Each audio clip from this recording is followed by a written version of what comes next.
अस्सलामु अलैकुम नाज़रीन कराम, नई वीडियो में आपको खुश आमदीद कहते हैं। एक तरफ तो क्रैकडाउन जारी है और इस क्रैकडाउन को ख्वाजा आसिफ जैसे लोग जियो कैपिटल टॉक हामिद मीर के साथ बैठकर बड़ी ढिठाई के साथ डिफेंड कर रहे हैं। दूसरी तरफ लाहौर की सड़कों पर पोस्टर लग रहे हैं जिस पर इमरान खान की तस्वीर बनी हुई हैं और ऊपर लिखा हुआ है कि मैं वापस आ रहा हूँ। लाहौर मरियम नवाज की नाक के नीचे जाती उम्रा जाने वाले रोड पर जाती उम्रा की तरफ जाने वाले जो साइन बोर्ड्स हैं उन पर ये पोस्टर लगना शुरू हो गए हैं कि मैं वापस आ रहा हूं। तो इससे आप अंदाज़ा करें कि पंजाब के अंदर, लाहौर के अंदर एक वक्त था कि इलेक्शन कैंपेन तो दूर की बात, रैली तक निकलने नहीं दी जाती थी। 8 फरवरी का इलेक्शन हुआ, उसके बाद भी कोई जलसा नहीं हो सका, कोई बड़ी रैली नहीं निकल सकी। लेकिन जब से आलिया हमजा आई, हमने 23 मार्च को भी देखा कि पूरे पंजाब के अंदर लोग निकले, रैलीज भी निकली, खौफ के बुत टूटे।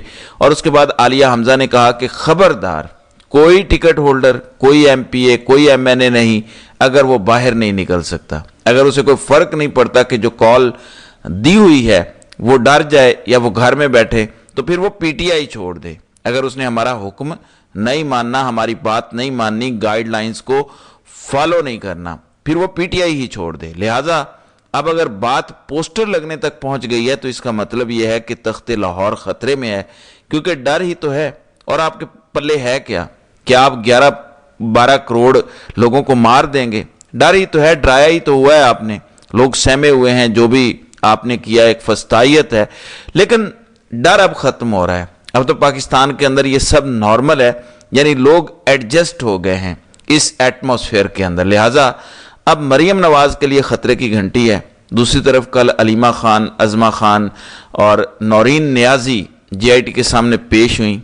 वो जो जीआईटी आईजी के सामने बनाई गई है सोशल मीडिया को लेकर, हैरानकुन तौर पे ये तीनों बहनें अकेली थीं, अकेली जीआईटी के सामने पेश हुई। देखें, इन्हें बुलाया गया था अलीमा खान को क्योंकि हुकूमत को यह लगता है कि इमरान खान से अलीमा खान मिलती हैं। फिर अमेरिका में जहां से इमरान खान का ट्विटर अकाउंट चलता है वहां तक वो सारा पैगाम भेजती हैं और फिर वो सारी दुनिया में फैल जाता है। तो असल रोला ही इस वक्त सोशल मीडिया का है। इस्टेब्लिशमेंट पीटीआई वालों को कहती है कि कंट्रोल करो, अकाउंट्स वापस पाकिस्तान लेकर आओ, अपने लोगों को कंट्रोल करो।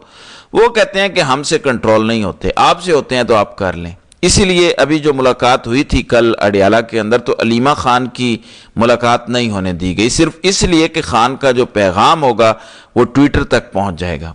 लेकिन पैगाम तो उसके बावजूद पहुंचा है, खान के ट्विटर पर खान का पैगाम आ चुका है। लेकिन यहाँ पर अहम बात यह है कि अलीमा खान जब पेश हुई वो अकेली थी।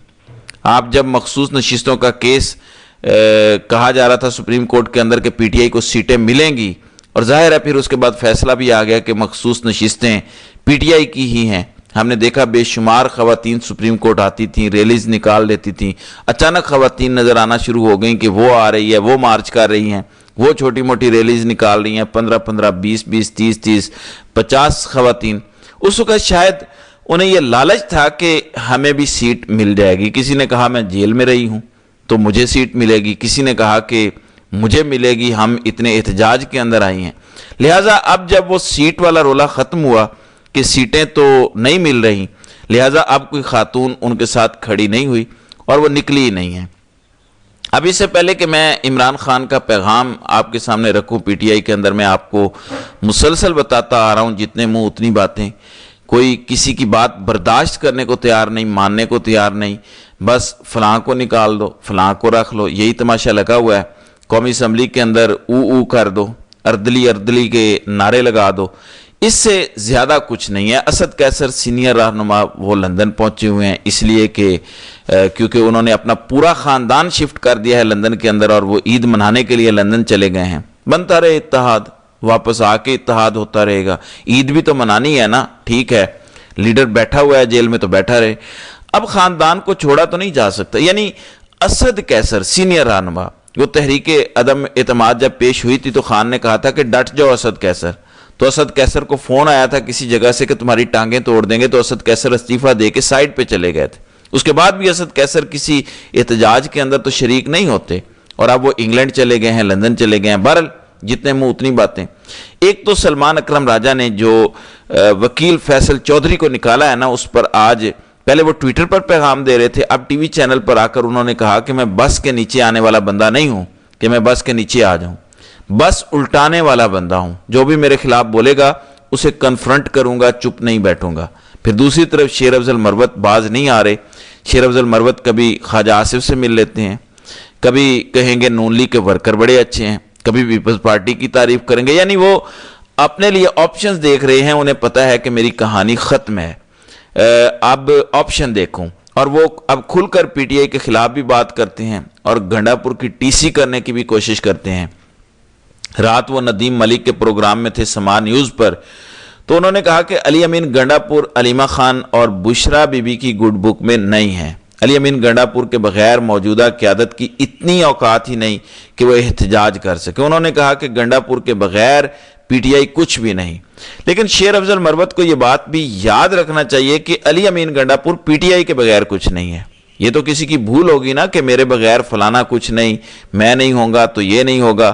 اور پھر انہوں نے کہا کہ عید کے بعد پی ٹی آئی کے اندر فارورڈ بلاک بننے والا ہے۔ اب یہ بیانیہ اسٹیبلشمنٹ کا ہے، یہ بیانیہ نون لیگ کا ہے۔ شیر افضل مروت نے کہا کہ 11 کے قریب تو ہمارے پہلے ہی مشکوک ہیں نا، جن کو نکالا نہیں گیا، جنہوں نے ووٹ بیچ دیے، 5-6 حکومت کو اور چاہیے ہوں گے، وہ بھی وہ خرید لیں گے اور پی ٹی آئی کے اندر فارورڈ بلاک بن جائے گا، اور اس فارورڈ بلاک کو وہ جس طرح سے استعمال کرنا چاہیں گے وہ استعمال کریں گے، جو قانون سازی اور ترامیم وہ کروانا چاہیں گے وہ کریں گے۔ تو مروت نے کہا کہ پی ٹی آئی کے اندر حالات تیزی سے خراب ہو رہے ہیں، اس وقت میں پی ٹی آئی کو بچا سکتا ہوں، گنڈا پور پی ٹی آئی کو بچا سکتا ہے، جو لوگ مسلط ہو گئے ہیں وہ ظاہر ہے پی ٹی آئی کو نہیں بچا سکتے۔ پھر عمران خان کا پیغام مختصراً میں آپ کے سامنے رکھتا ہوں، خان کے ٹویٹر پر بھی یہ پیغام شیئر کیا گیا ہے۔ 26ویں آئینی ترمیم کے بعد عدلیہ کا نظام مکمل طور پر تباہی کا شکار ہو چکا ہے۔ 9 مئی کے جھوٹے مقدمات میں میری ضمانت قبل از گرفتاری کا کیس کئی ماہ بعد لاہور ہائی کورٹ کے بینچ نے سننا تھا، مگر وہ بینچ ہی ٹوٹ گیا تاکہ ان کیسز کو مزید کھینچا جا سکے۔ توشہ خانہ کا مقدمہ جس میں جیل ٹرائل ہو رہا ہے، اس کی سماعت بغیر کوئی وجہ بتائے روک دی گئی ہے۔ اس سے پہلے القادر ٹرسٹ کیس کے فیصلے کو صرف اس لیے لٹکایا گیا تاکہ اسلام آباد ہائی کورٹ میں کورٹ پیکنگ کے عمل کے ذریعے جو من پسند ججز لائے جائیں گے ان کے سامنے میرا مقدمہ لگایا جائے۔ بہت دشواری کے بعد ہمارا کیس وہاں لگا، مگر آج ہماری اپیل پر اعتراضات دائر کر کے اسے عید کے بعد تک ملتوی کر دیا گیا ہے۔ اس سب سے واضح ہے کہ اردلی حکومت کا مقصد مجھے ہر حال میں جیل میں رکھنا ہے، کیونکہ جب بھی میرے مقدمات کو میرٹ پر سنا جائے گا وہ زمین بوس ہو جاتے ہیں۔ یہ سب ایک فکس میچ ہے جو کہ ایک منظم منصوبے کے تحت چلایا جا رہا ہے۔ اداروں کا فوکس اپنے کام اور دہشت گردی روکنے کے بجائے تحریک انصاف پر کریک ڈاؤن کرنے اور میڈیا، جیلیں اور عدالتیں کنٹرول کرنے پر ہے۔ اڈیالہ جیل ایک کرنل کنٹرول کر رہا ہے، کسی کرنل کو کیا اختیار ہے کہ وہ جیل میں بیٹھے اور جیل کنٹرول کرے۔ اس ہفتے میری بہنوں سے بھی ملاقات نہیں ہونے دی گئی۔ مختلف عدالتی احکامات کے باوجود نہ دوستوں سے ملاقات ہونے دی جاتی ہے، نہ بچوں سے فون پر بات ہونے دی جاتی ہے، نہ ڈائری تک رسائی اور نہ ہی کتابوں کی رسائی ہونے دی جاتی ہے۔ سیاسی رفقا سے 6 ماہ میں صرف ایک دن ملاقات ہونے دی گئی، وہ بھی مقررہ وقت اور دن پر نہیں۔ کبھی کوئی پابندی لگائی جاتی ہے تو کبھی کوئی۔ یہ چاہے جتنا زور لگا لیں، میں ان کی فسطائیت کے آگے نہ پہلے جھکا ہوں اور نہ اب جھکوں گا۔ بلوچستان کی صورتحال پر بھی انہوں نے کہا کہ جعلی حکومت مسلط کر دی گئی ہے، اور افغانستان کی صورتحال اور پھر فارم 47 کی جو اردلی حکومت ہے اس کی ناکام خارجہ پالیسی ہے، اس پر بھی قیدی نمبر 804 کی جانب سے کھل کر گفتگو کی گئی ہے۔ تو یہ اس وقت تک کی صورتحال ہے۔ تو ناظرین کرام، آپ کی اس ویڈیو کے حوالے سے کیا رائے ہے؟ آپ اپنی رائے کا اظہار کامنٹ سیکشن میں ضرور کیجیے گا۔